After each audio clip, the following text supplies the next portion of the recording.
নমস্কাৰ বন্ধু বান্ধৱীসকল, ডিজিটেল নগাঁও জুলিলৈ স্বাগতম জনাইছোঁ। যদি মোৰ চেনেলত নতুনকৈ আহিছে স্ক্ৰীনত দিয়া ছাবস্ক্ৰাইব বাটনটো ক্লিক কৰি দিব। বহুতে মোৰ ভিডিঅ'টো বুজি পোৱা নাই, মোৰ ইয়াত বেল আইকনটো বাজি থকাৰ কাৰণে মই আকৌ আপোনালোকক ভিডিঅ'টো আপলোড কৰি দিছোঁ। আপোনালোকে ভালদৰে প্ৰচেডিং কেনেকৈ লিখে শিকি ল'ব। তো বলক দেৰি নকৰাকৈ ভিডিঅ'টো আৰম্ভ কৰোঁ। প্ৰথমতে আপোনালোকে কি লিখিব, সাপ্তাহিক সভা, তাৰপিছত তাৰিখ লিখিব। তাৰিখ মই 10, 11, 22 লিখি লৈছোঁ। আপোনালোকৰ যিটো হ'ব মানে সেইটো লিখিব।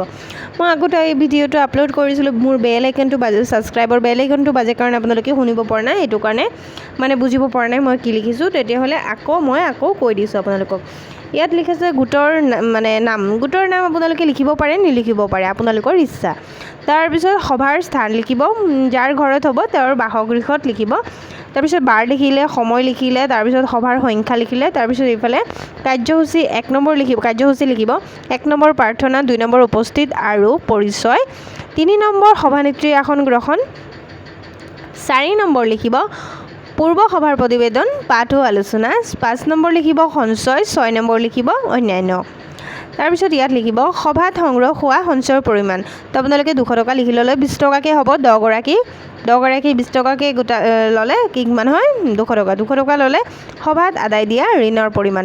আপোনালোকৰ সভাত কিমান টকা আদায় দিছে, ধৰক আপোনালোকৰ 10,000 টকা কোনোবাই লোন লৈছে, তেওঁ আপোনালোকৰ কিমান দিলে, 2,000 টকা দিলে, আৰু 10,000ৰ সুতটো কিমান হ'ব, 200 টকা সুতটো দিলে। তাৰপিছত মূলধন কিমান দিলে, 2,000 টকা, সুতটো কিমান দিলে, 200 টকা, সুতটো 200 টকা। তো মুঠ অনুমোদন কিমান টকা হ'ব, গোটেইখিনি মিলাই 2,400 টকা।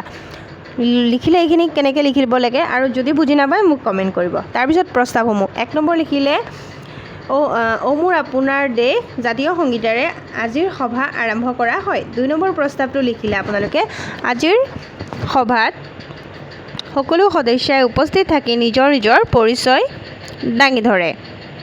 গম পালে, তেনেকৈ লিখি ল'ব ভালদৰে আপোনালোকে। আৰু যদি কিবা বুজি নাপায় মোক কমেণ্ট কৰিব পাৰে, মই আপোনালোকক আকৌ শিকাই দিম। তাৰপিছত লিখিব আপোনালোকে 3 নম্বৰ প্ৰস্তাৱটো।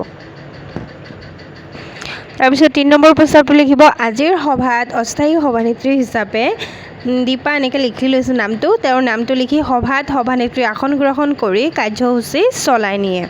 তাৰপিছত লিখিব 4 নম্বৰ প্ৰস্তাৱটো। আজিৰ সভাত সম্পাদিকাই ঋণৰ বিষয়ে সকলোকে বুজায়। আজিৰ সভাত সম্পাদিকাই ঋণৰ বিষয়ে সকলোকে বুজায়। আপোনালোকৰ যিটো উদ্দেশ্য হ'ব সেইটোৱে লিখিব। ধৰক কোনোবা ঋণ বিচাৰিছে, সেইটো লিখিব পাৰে। আপোনালোকৰ সভানেত্ৰী বা সম্পাদিকাই কিবা বুজাইছে, বা নতুন এটা আঁচনি আহিছে, স্কিম যি আহিব তাকে আপোনালোকে ইয়াত লিখিব পাৰিব। তাৰপিছত আপোনালোকে কি কৰিব, 5 নম্বৰ প্ৰস্তাৱটো লিখিব। 5 নম্বৰ প্ৰস্তাৱটো লিখিব আজিৰ সভাত সকলো সদস্যই সাপ্তাহিক সঞ্চয় 200 টকা স্থায়ী সভানেত্ৰীৰ হাতত জমা দিয়ে। আপোনালোকৰ সভানেত্ৰীৰ হাতত জমা দিব। আপুনি ভাবিব পাৰে ইয়াত নীলা পেন আৰু তাত ব্লেক ক'লা পেন কেনেকৈ আহিলে, মোৰ পেন শেষ হৈ গৈছিলে, তাৰপিছত মই নীলা পেনেৰে লিখিছোঁ। তাৰপিছত 6 নম্বৰ প্ৰস্তাৱটো লিখিব আজিৰ সভাত স্থায়ী সভানেত্ৰীয়ে অহা সভা যাৰ ঘৰত হ'ব, মই এনেকৈ পূজা দাসৰ বাসগৃহত হ'ব বুলি জনায়। তো আপোনালোকে যিটো হ'ব এইটো লিখিব, আপোনালোকৰ যাৰ ঘৰত হ'ব তেওঁৰ নামটো লিখিব।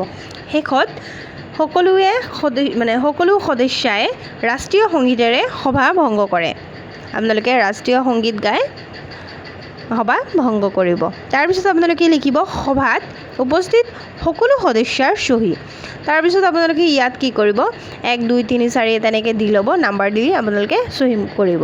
তাৰপিছত এইফালে চাওক, সোঁফালে সভানেত্ৰীৰ চহী, সভানেত্ৰীৰ চহী কৰিব, আৰু সভানেত্ৰীৰ যিটো চিল আছে সেইটো চিলটো মাৰিব, ৰাউণ্ড চিলটো নহয় কিন্তু। তাৰপিছত আকৌ ইফালে বাওঁফালে কি কৰিব, সম্পাদিকাৰ চহীটো লৈ ল'ব, চিলটো মাৰি ল'ব। আশা কৰোঁ মোৰ ভিডিঅ'টো আপোনালোকৰ ভাল লাগিছে। ভাল লাগিলে লাইক, কমেণ্ট, শ্বেয়াৰ কৰিব, মোৰ চেনেলটো ছাবস্ক্ৰাইব কৰিব। ধন্যবাদ।